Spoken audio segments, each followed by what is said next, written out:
बचपन से ही अभाव में जीने वाली एक लड़की आज एक सफल आईएएस अधिकारी है।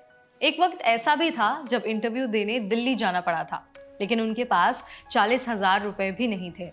माता पिता मनरेगा के मजदूर थे और रिसोर्सेज काफी कम थे। ये कहानी किसी और की नहीं बल्कि श्री धन्य सुरेश की है। वो वायनाड की रहने वाली हैं और उन्होंने 2018 में सिविल सर्विस की परीक्षा पास की है। उनकी जर्नी संघर्ष और सफलता की सबसे खूबसूरत मिसाल है। चलिए आपको उनकी जर्नी का छोटा सा झरोखा दे देते हैं। श्री धन्या का जन्म केरल वायनाड जिले में हुआ था। वो कुरिचिया जनजाति की सदस्य हैं। जब श्री धन्या आईएएस अधिकारी बनी तो वहां के ज्यादातर लोग तो ये भी नहीं जानते थे कि आखिर ये होता क्या है, ये पद क्या है, ये परीक्षा क्या होती है। वो बचपन से ही पढ़ने में काफी होशियार थी, लेकिन ऐसा बिल्कुल भी नहीं था कि उनके लिए सारी चीजें बहुत आसान थी। उनका जीवन काफी अभाव में बीता था। पढ़ाई लिखाई करने या फिर करियर बनाने के लिए ना तो कोई गाइडेंस था और ना ही कोई रिसोर्सेज थे।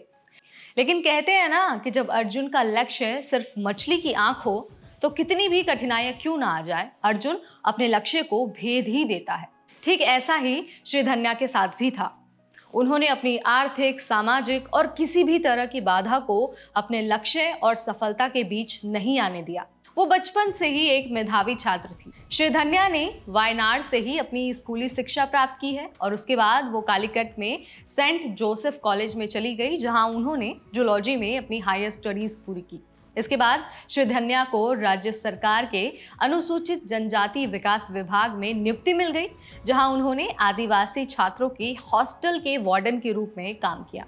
हालांकि अच्छी सैलरी के बावजूद वो अपनी नौकरी से पूरी तरह से संतुष्ट तो नहीं थी।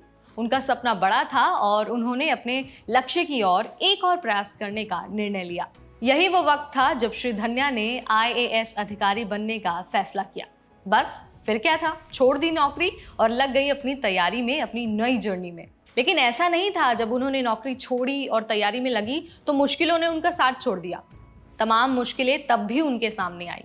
उन्होंने अपनी प्री और मेंस की परीक्षा तो पास कर ली, लेकिन जब उन्हें इंटरव्यू के लिए दिल्ली जाना पड़ा तो दिल्ली जाने के लिए ना उनके पास 40,000 रुपए भी नहीं थे। फिर श्री धन्या के दोस्त मसीहा बनकर आए और उनका सपना पूरा करने में मदद की। उन्होंने 2018 में 410 रैंक हासिल की और इसी के साथ वो केरल की पहली महिला आदिवासी आईएएस अधिकारी बन गई। वो देश के हर उस युवा के लिए प्रेरणा है जो हालातों के आगे घुटने टेक देते हैं। उम्मीद है कि श्री धन्या की इस जर्नी से आप बहुत सारी सीख लेंगे।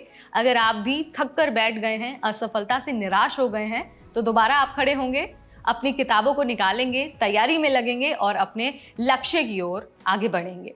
आपको श्री धन्या की संघर्ष और सफलता की ये कहानी कैसी लगी, मुझे कमेंट के जरिए आप जरूर बताइए। ऐसी और वीडियोस, ऐसी और कहानियां आपके लिए हम लाते रहेंगे, सिर्फ और सिर्फ एनबीटी टेक एड पर।